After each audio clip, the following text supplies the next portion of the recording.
Hey my lovely friends, welcome back to my channel. I hope guys आप लोग अच्छे हो एंड हेल्दी हो। सो आज मैं फिर से आ गई आप सबके लिए सीक्रेट विस्पर इन लव एमनेंस की नेक्स्ट पार्ट लेके। आई होप आपको ये वाली स्टोरी अच्छा लगे तो प्लीज़ आप लोग मेरे चैनल को सब्सक्राइब करना, मेरे वीडियो पर लाइक करना, कमेंट करना, साथ में ज़रूर मेरे चैनल को सब्सक्राइब कर देना। ओके, तो पिछले पार्ट में हमने देखा था कि एक प्लॉट चेंज हुआ था, वो था बांग जी की शादी।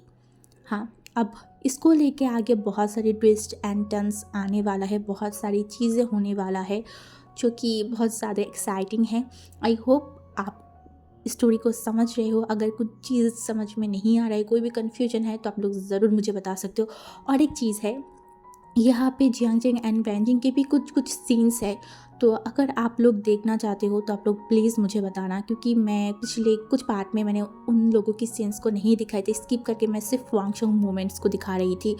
तो आप लोग डिसाइड करो आप लोगों को क्या करना है, जैसे एक्चुअली स्टोरी है मैं वैसे ही शेयर करूँ या फिर मैं ज़्यादातर वांगशंग मतलब मोमेंट्स को ही ज़्यादा शेयर करूँ। ठीक है, आप लोग मुझे बताना। तो चलो आज के पार्ट हम स्टार्ट करते हैं। आज संडे के दिन है, घर में सारे लोग हैं, स्पेशली लान वांगजी और विंग। कल रात से जो दरवाज़ा बंद किया है ना, पूरा दिन उसने दरवाज़ा नहीं खोला था। Jiang Chang, madam Yu, Mrs Lan सब ने जाके दरवाज़ा खोलने की कोशिश किया था, बट विंग ने नहीं खोला था। वो पूरा दिन पूरा रात रोया था। अभी दोपहर का टाइम था। हमारी वांगी तो तैयार होके वो कुछ टाइम के लिए बाहर गया था, तो उसे घर वालों में क्या सिचुएशन चल रहा है, क्या चल रहा है, विंग नाराज़ है, इसके बारे में उसे कोई भी आइडिया नहीं था। तो दोपहर का टाइम था। हमारी वांग जी जो कि खाने के टेबल में बैठ गया, तभी उसने देखा विंग नहीं आया है, तो उसे लगा कि विंग कुछ टाइम में आ ही जाएगा। तभी जो हमारी वांग जी का मदर था ना, वो मैडम की तरफ देखा, बोला यू विंग अभी तक नहीं आया है, उसे हुआ क्या है। वांग जी जो खाना अपने मुंह में लेने ही वाला था, तभी वो अपनी निवाला को फिर से रखा, जियांगजेंग की तरफ देखा एंड जियांगजेंग को इशारा किया।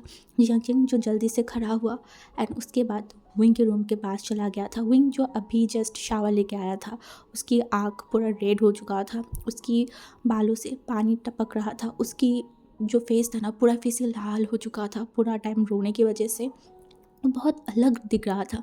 जियांग चेंग विंग के पास आया एंड विंग को बुला के वो नीचे लेके गया। विंग जो ज़्यादा कुछ नहीं बोला, वो नीचे चला गया था। उसकी बाल जो खुला हुआ था ना, तो उसकी बाल थोड़ा सा बड़ा ही था, इस वजह से सामने की उसकी बाल आ रखा था, तो उसका फेस उतना अच्छा समझ नहीं आ रहा था।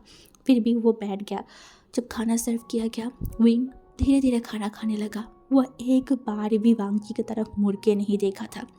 वो सुबह से बाहर नहीं आना चाहता था। एक, वो वांग जी के सामने नहीं जाना चाहता। दूसरा, मिसेस लैन, उनके भी सवाल जवाब में वो नहीं बनना चाहता। जब उसे पूछा जाएगा लिवा के बारे में, वो क्या आंसर देगा, क्या करेगा, इस वजह से वो और भी नीचे नहीं आ रहा था। तो अभी वांग जी जो कुछ टाइम बाद विंग को देख रहा था, उसे समझ नहीं आ रहा था इस बार विंग को क्या हुआ है, वो ऐसे बिहेव क्यों कर रहा है। वो सोचने लगा क्या उसने कुछ गलत किया है, बट नहीं, उसे कुछ समझ नहीं आ रहा था, उसने तो कुछ गलत नहीं किया। देन क्या हुआ, विंग जो कि खाना खाने लगा एंड दूसरी तरफ मैडम यू जो विंग को डांट रहा था। विंग ढंग से पढ़ाई नहीं कर रहे, कुछ भी नहीं, तो वांग जी को बहुत गुस्सा आने लगा। वांग जी जो कि जियांग चैंग के पैरों में बहुत ज़ोर से अपने पैरों को रखा एंड जियांग चैंग जो उसे बहुत दर्द हो रहा था, वो जल्दी से वांग जी की तरफ देखा। वांग जी जो अपनी दांतों को खींच के बंद करके रखा था, तभी जियांग चैंग ने उसकी माँ की तरफ देखा, बोला माँ बस कीजिए, खाने के टाइम पे ऐसे मत कीजिए। तो मैडम यू जो चुप हो गया था एंड जिया मतलब हमारी लान वांग जी वो उठ के खड़ा हुआ एंड सीधा वहाँ से चला गया। एंड उसके बाद सारे लोगों ने अपनी खाना ख़त्म किया, अपना अपने रूम में चला गया था। 1 से 2 घंटे बाद हमारी जियांग चेंग जो आई वन एंड जिंगी को बुला के बोला तुम लोग तैयार हो जाओ, हम बाहर जाने वाले। वो दोनों तो बहुत एक्साइटेड हो गया था। जियांग चेंग फर्स्ट टाइम उनको बाहर लेके जा रहा है, ये भी पॉसिबल है, बट हाँ शायद पॉसिबल है, आज हो रहा है, तो वो लोग खुश हो गए थे। वांग जी जो ऑलरेडी तैयार था, क्योंकि वो कुछ टाइम पहले बाहर गया था, तो इस वजह से वो सोफे में बैठ के अपने फ़ोन की स्क्रॉल कर रहा था। जियांग चेंग जो कुछ ही टाइम में नीचे आया एंड वो वांग जी की तरफ देखा एंड अपनी लिप्स को बाइट करने बोला वो विंग जाना नहीं चाहता। तभी हमारी वांग जी गुस्से में देखा, अपनी आंखों को एकदम छोटी छोटी करके, तभी जियांग चेंग ने देखा, बोला मैं उसे मना रही हूँ, मैं जा रही हूँ, ये बोल के वो जल्दी से ऊपर चला गया विंग के रूम में, विंग को मनाने के लिए। एंड हमारी विंग जो कि जियांग जे के ऊपर चिल्ला के बोला, मैंने बोला ना मुझे नहीं जाना, समझ में नहीं आता क्या, मुझे नहीं जाना का मतलब मुझे नहीं जाना, आप जाओ सबको लेके, मुझे नहीं जाना, जाओ यहाँ से, ये बोल के वो फिर से बैठ गया। जियांग जे क्या करे उसे समझ नहीं आ रहा, तो वो फिर से नीचे आया, वांग जी की तरफ देखा, कुछ बोलने ही वाला था। वांग जी गुस्से में जो वहाँ पे एक पेपर रखा हुआ था ना, उस पेपर को एकदम मोड़ के जियांग जी के ऊपर फेंक के मारा।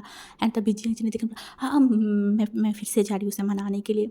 उसके बाद 3-4 बार जियांग जिंग ऊपर से नीचे, नीचे से ऊपर ऐसे किया। लास्ट बार जब वो गया तो वो विंग के सामने देखा, एकदम अपनी आंखों को छोटे करके बोला, ऐसे क्यों कर रहा है, देख हम फर्स्ट टाइम ऐसे बाहर जा रहे हैं ना, आई वान जिंगी भी कितनी खुश है, तू चाहता है क्या वो लोग तेरे बिना मूड ऑफ करके चला जाए, हाँ तो ऐसा चाहता है क्या, तू तो ऐसा नहीं था ना विंग, तू उन लोगों को कैसे सैड कर फील कर, मतलब सैड कैसे फील करवाएगा। वो इमोशनल ब्लैकमेल करने लगा विंग को।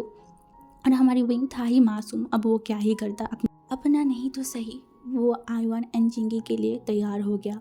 और जब वांग जी को पता चला कि विंग तैयार हो गया है, वो बाहर जाके अपनी बाइक पे बैठ गया। दूसरी तरफ विंग जो बाहर आया, बट इनमें से विंग ने एक शर्त रखा था जियांग जियांग को, वो था वो लान वांग जी के बाइक में नहीं जाएगा, बिल्कुल भी नहीं। बट जब वो नीचे आया, अब हमारी जियांग जियांग को डर लगने लगा। वो तो पहले हाँ कर दिया था, अब वो क्या करे। वो हमारी वांग जी के पास गन बोला, वो विंग आपके बाइक पे नहीं जाना चाहता, ये मुझे उसने बताया था। तभी वांग जी गुस्से में देखने बोला, अगर तेरे भाई मेरे साथ नहीं गए ना, आई स्वेयर जियांग जिंग तेरी खैर नहीं, मैं तेरी खटिया खड़ी कर दूंगी। जियांग जिंग जो डर गया, वो अपनी स्लाइवे को निकलन बोला, ओ गॉड मैं कहाँ फंस गई, अब मैं क्या करूँ। एंड विंग जो कि जियांग जी के बाइक के पास जा रहा था, तभी जियांग जी ने देखा, बोला ओ विंग वेट वेट वेट। तभी विंग ने देखा, बोला क्या हुआ, तो उसने बोला तो एक काम करना, आज के लिए तो प्लीज़ वांगजी ब्रदर की बाइक में चला जा। विंग ने देखा, बोला नेवर, मैंने आपको बताया था कि मुझे आपकी बाइक पे जाना है और किसी की बाइक पे नहीं। तभी जियांग जी ने देखा, बोला वो तो समझने की कोशिश करना, देख भाई के बाइक को, उस बाइक पे सिर्फ 2 ही जन बैठ सकता है और मेरे बाइक थोड़ा बड़ा है, तो मेरे बाइक में 3 लोग बैठ सकता है, तो तू ही सोच अब क्या करे। तभी विंग ने देखा, बोला तो आईवान को वहाँ पे भेज दो ना, मैं यहाँ पे बैठ जाऊँगी। तभी जियांग जी ने देखा, बोला क्या बोल रहा है, भाई आईवान के साथ थोड़ी ना बैठेगा, तुझे पता है ना भाई कैसा है, सबके साथ नहीं बैठता है, सिवाय तेरी और मेरी छोड़ के, और कोई भी उनकी बाइक पे नहीं बैठा था। अब मैं थोड़ी ना उनकी बाइक पे जाके बैठ सकती हूँ, तुझे पता है ना उनके बारे में। मैंने देखा, बोला मुझे नहीं जाना, मैं अंदर जा रही हूँ। तभी जियांग जी ने उसके हाथों को पकड़ा, बोला तू समझने की क्यों कोशिश नहीं कर रहे हो विंग, आज हुआ क्या है तुझे। विंग जो चुपचाप था, वो क्या ही बोले कि वो कितनी फ्रस्ट्रेटेड है, वो कितनी परेशान है, तो कुछ नहीं बोला। तभी जियांग जी ने देखा, बोला देख मैं तुझे बोल रही हूँ कि बस आज उस बाइक पे चला जा, उसके बाद आई स्वेयर आज के बाद से तू बस, मतलब आज के बाद से तू सिर्फ मेरी ही बाइक पे बैठेगा और किसी के बाइक पे नहीं, ठीक है। तभी विंग अपने सर को नोट किया। अब जियांग जिंग यह बात तो कर ही दिया था, बट अब उसे वांग जी की तरफ देखने में डर लग रहा था। एंड वो पता है, उसे तो बहुत अच्छे से पता है कि वांग जी को ये बात सुन के ही गुस्सा आ गया कि विंग उसके बाइक पे ना बैठ के जियांग जिंग के बाइक पे बैठेगा। हाँ ये हो सकता है, वांग जी होने देगा नहीं। एंड तभी जियांग जिंग लंबा सा ब्रीथ लिया, उसके बाद बोला प्लीज़ विंग, तो विंग ने बोला ठीक है ठीक है। तो इसके बाद वो जो सीधा चला गया वांग जी के बाइक के पास। एंड वांग जी जो कि बैठ गया, तो विंग भी जाके बैठ गया एंड हेलमेट पहन लिया। बट उन दोनों के बीच में आज एक गैप था, इवन विंग ने वांग जी को पकड़ा भी नहीं था। तभी वांग जी जो जियांग जिंग की तरफ देखा, बोला आचिंग तेरे भाई को बोल पकड़ के बैठने के लिए, अगर बीच रास्ते में गिर के कुछ हो जाए ना तो मुझे ब्लेम मत करना और तुम लोग रोना मत। तभी विंग थोड़ा डर गया था एंड वो जल्दी से वांग जी के कंधे पे हाथ रखा and Wang ji bike start किया एंड वो हंसने लगा। उसे सच में हंसी आ गई कि विंग डर गया है। तभी वो जब बाइक स्टार्ट करके चला, मतलब वहाँ से चला गया ना, तभी जियांग जिंग मन में बोला, हाँ मेरे भाई को कुछ हो जाए, मेरे रोने से या फिर कुछ करने से पहले अब वो खुद इंसान हो जो मर जाओगे। एंड उसके बाद वो भी वहाँ से चला गया जहाँ पर उनको जाना था। उसके बाद हमारी विंग एंड वो सारे लोग पहुँच गए थे। पूरे दिन मतलब 2 से 3 घंटा तो वो लोग उस पार्क में घूमे, बहुत सारी चीज़ें में राइड किया जैसे आई वान जिंगी। बट हमारी विंग अपनी मुंह से एक शब्द तक नहीं निकला था, वो ऐसे ही चुपचाप खड़ा था। वांग जी कंटिन्यूसली विंग को देख रहा था, उसे समझ नहीं आ रहा था कि क्या हुआ है, उसने कुछ गलत नहीं किया, कुछ प्रॉब्लम क्या हुआ है, वो क्यों परेशान है, वांग जी को थोड़ी ना पता है। वो फिर भी अपनी बेस्ट देने की कोशिश कर रहा था। उसे लगा कि यहाँ पे अगर विंग घूमने आएगा तो उसके मूड ठीक हो जाएगा, बट ये भी नहीं हुआ। क्या है, किस लिए विंग टेंशन कर रहा है उस दिन की वो बात से। बट विंग ऐसा तो इंसान नहीं है कि उस दिन के बाद से वो इतना नाराज़ हो जाएगा। देन क्या क्या चल रहा है उसके दिमाग में, वांग जी को जानना है, अब तो उसे किसी भी हालत में जानना है। तो उसके बाद वो सारे लोग घर के लिए निकल गए थे। बट हमारी वांग जी ने शायद जिन जिनको पहले ही बता दिया था कि वो लोग कहीं और जाने वाला है। और ऐसा ही हुआ, वो लोग मतलब हमारी वांग जी एंड विंग कहीं और जगह पे चले आए थे। एक लंबा सा रोड जहाँ पे बहुत सारी लैम्प पोस्ट था। और वहाँ पे जब हमारी वांग जी कार को मतलब बाइक स्टॉप किया ना, तो वहीं आसपास देखा, बट अपने मुंह से वो एक वर्ड तक नहीं निकला था। तभी वांग जी एकदम विंग के पास आया एंड विंग की तरफ देखकर बोला, क्या हुआ तुझे, बता मुझे। विंग जो पहले थोड़ा शॉक्ड हो गया था, वो वांग जी की तरफ देखा। तभी वांग जी फिर से बोला, विंग क्या हुआ है। विंग जो मन में तो बोलना चाहता था, बहुत सारी चीज़ें बोलना चाहता था, चिल्लाना चाहता था, सब कुछ बताना चाहता था, अपनी मन की फीलिंग सब कुछ। बट क्या वो बता सकता है, किसको बताए, क्यों बताए। ये इंसान उसे कुछ मानता भी है नहीं, उसे कुछ नहीं मानता। एंड ऊपर से इस इंसान की शादी के बारे में बात हो रहा है। वहीं फ्रस्ट्रेटेड है अपनी फीलिंग से, अपने ऊपर फ्रस्ट्रेटेड है, ना कि वांग जी के ऊपर। अगर कोई इंसान उसे पसंद नहीं करता है, कोई इंसान उसे चूज़ नहीं कर रहा है, इसे उस इंसान का क्या ही दोष है। इस इंसान का तो कोई दोष नहीं है, दोष विंग का है कि विंग अपनी फीलिंग्स के ऊपर कंट्रोल नहीं रख पा रहा है। विंग की इमोशंस, विंग की किसी भी चीज़ में वो कंट्रोल नहीं रख पा रहा है। इसका गलती सिर्फ विंग का है। और ऐसे भी क्या भरोसा है इस इंसान की, अगर विंग ने कुछ बोल भी दिया कि आप क्यों शादी कर रहे हो, आप क्यों किसी और से प्यार करते हो, और वांग जी अगर उसे थप्पड़ मारा और गुस्से में अगर कुछ कह दिया यहाँ पे या फिर जिंदा दफना दिया, तब विंग क्या करेगा। वो कुछ नहीं कर सकता। वो बस अपनी फीलिंग्स को ना जता पा रहा है, ना हाइड कर पा रहा है, वो अपने आप पे टूट रहा है। तभी वांग जी ने देखा कि विंग कुछ नहीं बोल रहा है। तब वांग जी एकदम सॉफ्टली विंग को बुलाया, wing.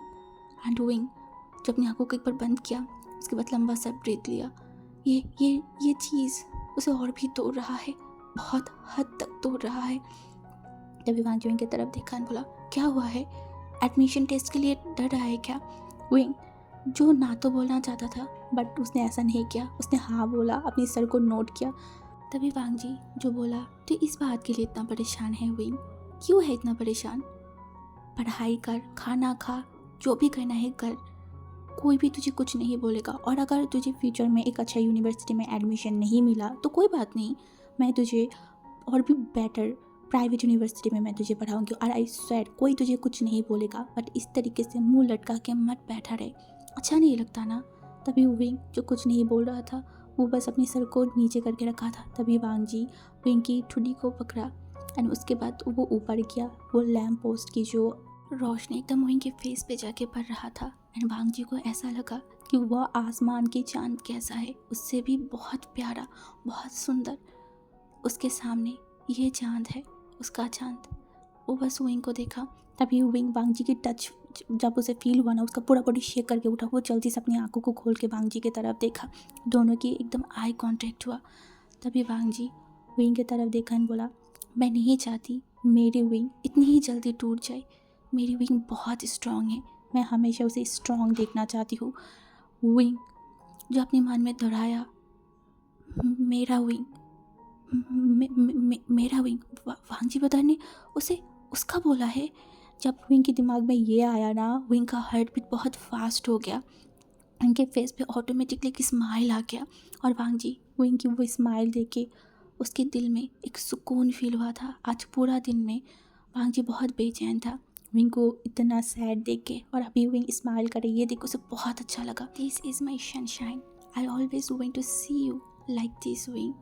And Wing Wang ji की तरफ देखने लगा। वांग जी की ये छोटी छोटी बात विंग को बहुत खुश करवा देता है। बट आज विंग खुश तो हुआ, बट मन में कहीं ना कहीं वो दर्द अभी भी है। घर में वांग जी की शादी की बात कर रहा है।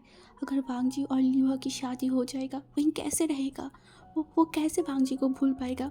क्या उन दोनों के बीच में कभी इतनी क्लोजनेस आएगा। क्या वांग जी तभी जब उनकी शादी हो जाएगा विंग को ऐसे ही घूमने लेके आएगा, कैसे क्या होगा। उसे कुछ समझ नहीं आ रहा था। अब वो अपनी इमोशन को कंट्रोल नहीं कर पा रहा था, वो रोने लगा। वांग जी एक टाइम के लिए शॉक्ड हो गया। अभी तो विंग स्माइल किया था ना, देन रो क्यों रहा है। विंग जिस इंसान से प्यार करता है उस इंसान के सामने ही आज रो दिया। हाँ, इससे पहले भी बहुत बार रोया है, पर आज का पेन हद से ज़्यादा था, बहुत ज़्यादा। अपने दिल पे जो बोझ है, जो किसी को भी बता नहीं पा रहा है, अपने प्यार को भी नहीं, अपने पसंदीदा इंसान को भी नहीं। वो दर्द विंग की आंखों से बह रहा था। विंग जो रो रहा था और वांगजी ठीक उसके सामने खड़ा था। उसे एक बार चुप होने की भी बोला नहीं था। वांगजी बस विंग को देख रहा था। एंड हमारी विंग, जब उसे एहसास हुआ भांगजी उससे कुछ बोल नहीं रहा है, एक इंसान उसके सामने रो रहा है एंड वो उसे रोकना की जगह पे वो चुपचाप देख रहा है। विंग शॉक्ड होके वांगजी की तरफ देखा एंड वांगजी जो कि विंग की तरफ देखा एंड उसके बाद वो स्माइल करने लगा। सच में वो स्माइल कर रहा था। विंग एक पल के लिए शॉक्ड हो गया। वो रो रहा है, वो इतना पेन फील कर रहा है और ये इंसान इस तरीके से रो कैसे सकता है, और यही सोचने लगा। तभी वांगजी विंग की तरफ देखकर बोला, हो गया। विंग जिसे बहुत गुस्सा आ रहा था, बहुत ही ज़्यादा, वो मन में बोला, हिटलर, हार्टलेस कहीं का। तभी वांगजी ने बोला, क्या हुआ या फिर और भी रोना है? विंग जो कि अपने आप वांगजी की तरफ देखकर बोला, हो गया है। वांगजी जो विंग के थोड़ा सा करीब है बोला, आई स्वेयर विंग, तो बहुत ब्यूटीफुल लग रहा है इस तरीके से रोते हुए। विंग एकदम शॉक्ड हो गया और बोला, हाँ। तभी वांगजी ने बोला, हाँ तो बहुत बहुत ज़्यादा सुंदर लग रहा था। विंग ने देखकर बोला, रोने से कोई सुंदर लगता है क्या, ब्यूटीफुल लगता है क्या? वांगजी ने देखकर बोला, हाँ लगता है, तो अपनी बेस्ट फ्रेंड से भी ज़्यादा खूबसूरत लग रहा था। विंग शॉक्ड, उसका बेस्ट फ्रेंड कौन? तभी वांगजी की तरफ देखकर बोला, मेरी बेस्ट फ्रेंड कौन? तभी वांगजी ने बोला, वो पीपल के पेड़ पे जो बैठा रहता है ना, वही, तो उससे भी ज़्यादा खूबसूरत लग रहा था। अब विंग और भी गुस्सा हो गया। मतलब क्या है, वांगजी उसे किसके साथ जोड़ रहा है? ये इंसान इतनी बुरे, इतनी हिटलर क्यों है? बहुत गंदा है, बहुत ज़्यादा। वांगजी विंग के करीब आया, उसके सर पे हाथ रखा एंड फिर बोला, विंग इतनी जज्बाती होना अच्छी बात नहीं होता है। ये जो तू बीच बीच में हंसता है, रोता है, क्यों करता है? किसी ने अगर कुछ बोला है, किसी ने कुछ किया है, कहाँ कौन क्या कर रहा है, कौन कहाँ जा रहा है, किसी ने गलत बोला है, किसी ने बुरा बोला है, ये बात सोच के सुन के अपने आप को तोड़ना, रोना, ये सब करके क्या मिलेगा? सिर्फ अपने आप को परेशान कर रहा है तू। लोगों की बात को सुनना बंद कर, लोगों के लिए ज़्यादा सोचना बंद कर, अपने आप को स्ट्रॉन्ग कर, अपने आप को कंट्रोल करना सीख। लाइफ में बहुत कुछ होने वाला है, बहुत सारी चीज़ें आने वाला है। अगर अपने आप को अभी स्ट्रॉन्ग नहीं किया ना, तो वो फाइट कैसे करेगा तू? जो फाइट, ये बोल के वो रुक गया। तब विंग ने देखा, बोला, फाइट और कौन सा सच, क्या क्या बोल रहे? वांगजी ने देखा एंड बोला, बहुत सारी चीज़ लाइफ में आगे होने वाला है, पता नहीं किस टाइम पे क्या हो जाए। इंसान को पहले से स्ट्रॉन्ग होना चाहिए विंग, और मैं चाहती हूँ तू स्ट्रॉन्ग बने, बहुत स्ट्रॉन्ग। मैं तुझे स्ट्रॉन्ग बनते हुए देखना चाहती हूँ। एंड टू विंग वांगजी की तरफ देखने लगा। वांगजी बहुत सारी चीज़ें बोलना चाहता है, बहुत सारी चीज़ें विंग से शेयर करना चाहता है, बट अभी वो लाचार है, लाचार। लाइफ में ऐसे बहुत टाइम आता है जब आप सब बहुत सारी चीज़ें चाह के भी आप नहीं कर सकते। आपके सामने जो बैरियर है, वो बैरियर आप तोड़ के कुछ नहीं कर सकते। वांगजी के साथ भी ऐसा है। वांगजी विंग को स्ट्रॉन्ग बनाना चाहता है, इंडिपेंडेंट बनाना चाहता है, अपने पैरों पे खड़े होके देखना चाहता है। हाँ, वांगजी चाहता है ये सब कुछ। क्यों चाहता है, किस लिए चाहता है, ये तो फ्यूचर में ही पता चलेगा ना। और वांगजी अपने आप को कंट्रोल कर रहा है। वांगजी को प्रॉब्लम नहीं हो रहा है, हद से ज़्यादा प्रॉब्लम हो रहा है। वांगजी हर रात टूट रहा है, बिखर रहा है, सुबह फिर से अपने आप को समेट रहा है फाइट करने के लिए, और वो कर भी रहा है सिर्फ विंग के लिए। इतनी जो मेहनत, इतनी जो बातें सुनना, फैमिली के अगेंस्ट जाके अपनी कंपनी खोलना, ये सारी चीज़ विंग के लिए ही तो कर रहा है। और उसे आगे भी करना है, सब कुछ करना है, सब कुछ हासिल करना है उसे।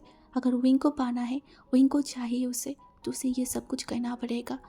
एंड तभी वांगजी विंग से थोड़ा दूर हुआ, विंग की तरफ देखा, बोला, हो गई और रोना है? विंग ने अपने सर को नोट किया कि नहीं। वांगजी ने बोला, देन चल घर पे। उसके बाद वो दोनों बाइक पे बैठ गया एंड घर की तरफ चले गए। आज मंडे है। वांगजी जो कि शाम के टाइम पे घर पे ही था एंड लिहुआ जो कि पढ़ाने आया था विंग को। तभी हमारी विंग को कुछ बुक्स चाहिए था, तो वो ऊपर चला गया था एंड बुक्स लेके जब वो नीचे आ रहा था, तब उसने देखा वांगजी लिहुआ को कुछ चीज़ें दे रहा है, कुछ क्वेश्चन पेपर्स।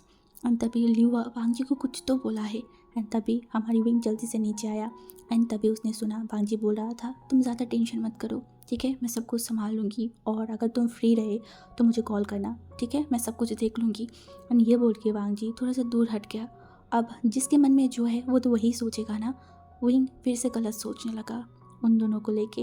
वो सोचने लगा अगर वांग जी के साथ लिहुआ की कोई रिलेशनशिप नहीं है तो वांग जी क्यों इस तरीके से बात कर रहा था। कॉल करने के बारे में देख लेगा, क्या कॉल करके क्या बात करेगा, और यही सब कुछ सोचने लगा। तभी लिहुआ विंग को बुलाया, बोला अंदर चलो। तो विंग अंदर चला गया। अब वो क्वेश्चन पेपर से विंग की एग्ज़ाम ले रहा था लिहुआ बैठ के। एंड विंग जो चुपचाप बैठ के एग्ज़ाम दे रहा था, मन में बहुत सारी चीज़ें चल रहा था, दिल में पेन भी हो रहा था, बट वो चुपचाप पूरा एग्ज़ाम ख़त्म किया। उसके बाद लिहुआ को जियांगजिन घर पे छोड़ने के लिए चला गया था। एंड हमारी विंग जो कि खाना खाने के लिए टेबल में बैठ गया। वांग जी जो कि कुछ ही मिनट में आके बैठ गया था। पूरे घर वाले खाना खा चुका था, वांग जी बस विंग के लिए वेट कर रहा था। जब विंग बैठा ना तो वांग जी विंग की तरफ देखा। वांग जी के दिमाग में चल रहा था कि विंग ने जो लिहुआ के साथ बात करते हुए देखा है तो विंग की रिएक्शन क्या है, क्या विंग फिर से कोई गलत सोच रहा है। वांग जी यही सोच के विंग की तरफ देखा, बट विंग कोई भी रिस्पॉन्स नहीं कर रहा था, वो अपनी खाना खा रहा था। तो वांग जी भी खाना खाने स्टार्ट किया, जब शुरू किया तभी मिसेस लैन आके वहाँ पे बैठ गए एक चेयर में। एंड वांग जी की तरफ देखकर बोला वांग जी मुझे ना तुझसे कुछ बोलना था। तभी हमारी विंग जो खाना खा रहा था उसका खाना खाने स्टॉप हो गया। उसे पता है अब उसकी बड़ी माँ क्या बोलने वाला है। आज विंग ने देखा था उसकी बड़ी माँ किस तरीके से लिहुआ को देख रहा था। हाँ उसने देखा था, और अभी यहाँ पे क्या बात होगा वो भी विंग को बहुत अच्छे से पता है। वो चुप हो गया, दिल में पेन अब बढ़ने लगा। वांग जी चुपचाप खाना खा रहा था। एंड वो अपनी माँ को बोला बोलिए मैं सुन रही हूँ, क्या बोलना है आपको। तभी उसकी माँ ने देखकर बोला वांग जी तेरी उम्र तो 25 साल होने वाला है ना, और मैंने तेरी पापा से सुना भी है कि तू बिज़नेस में बहुत अच्छा कर रहा है, बहुत डेवलप कर रहा है। जब से तू बिज़नेस में मतलब हमारी कंपनी में गया है तू बहुत ग्रोथ कर रहा है। सो सब कुछ ही तो सेटल है ना, अब हम तेरी फैमिली मेम्बर्स है, इवन तेरी शादी की उम्र भी हो गया है। तो मैं बस सोच रही थी वो जो उनको पढ़ाने आता है ना लिहुआ, वो उसके बारे में मैं सोच रही थी। मैंने विंग से पूछा भी था, वो बहुत अच्छा लड़की है, मुझे बहुत अच्छा भी लगा है। एक बार अगर तू तैयार हो जाएगा तो मैं तेरे पापा से भी बात करूँगी। वांग जी चुपचाप उसकी माँ की सारी बातों को सुना है। वांग जी कभी भी उसकी माँ के साथ रूड बिहेव नहीं करता, कभी चिल्लाना कभी भी नहीं। तो वो उसकी माँ की पूरे बातों को सुना, और तभी मन में बोला आपके लाइफ में हज़ारों दुश्मन होने की कोई ज़रूरत नहीं है। अगर घर में एक दो ऐसे इंसान होना तो ऐसे ही आपका बनाई बनाई सारे काम को बिगाड़ देगा। उसकी शादी होने से पहले उसकी खुद की अपनी माँ उसकी संसार को तोड़ने के लिए बैठ गया है। वांग जी जो एक बार विंग की तरफ देखा, विंग जो बहुत पहले अपने खाने को स्टॉप कर दिया था। वांग जी जो एक लंबा सा ब्रीथ लिया, अब उसे समझ में आ रहा है उस दिन विंग ने इतना रोया क्यों था, इतना रिएक्ट क्यों किया था। ये चीज़ उसे बहुत अच्छे से समझ आ रहा था। एंड वो बेवकूफ़ उस दिन विंग को पढ़ाई को लेके इतनी सारी ज्ञान दे रहा था। इस इंसान के दिमाग में तो कुछ और ही चल रहा था जो भांग जी समझ नहीं पाया है, बट अभी भांग जी बहुत अच्छे तरीके से समझ पा रहा था। भांग जी को बहुत गुस्सा भी आ रहा था, मन तो कर रहा था कि विंग के गालों पे 2 थप्पड़ बैठा दे, बट वो चुप हुआ। फिर उसके माँ की तरफ देखा एंड बोला अजीब है, कोई लड़की हमारे घर पे पढ़ाने आया है और आप ये सब कुछ सोच रहे हो। हाँ क्यों, किस लिए, और ऐसे भी आपको मेरी शादी के बारे में अभी सोचने की कोई ज़रूरत नहीं है। मैं 1-2 साल में तो शादी बिल्कुल भी नहीं करने वाली हूँ, मुझे लाइफ में और भी कुछ करना है। और रही बात लिहुआ, कोई भी किसी के बारे में भी आपको सोचने की कोई ज़रूरत नहीं है। ये बोल के वो खड़ा हुआ, वहीं की तरफ देखा। इस बार उसे गुस्सा आया, वहीं की तरफ चिल्ला के देखा, बोला ये मेरी बात सुन, अपनी दिमाग में कोई भी उल्टा सीधा बातें सोच के रोना धोना करना बंद कर, समझ में आई ना, नहीं तो एक थप्पड़ लगा दूंगी। ये बोल के वो वहाँ से चला गया।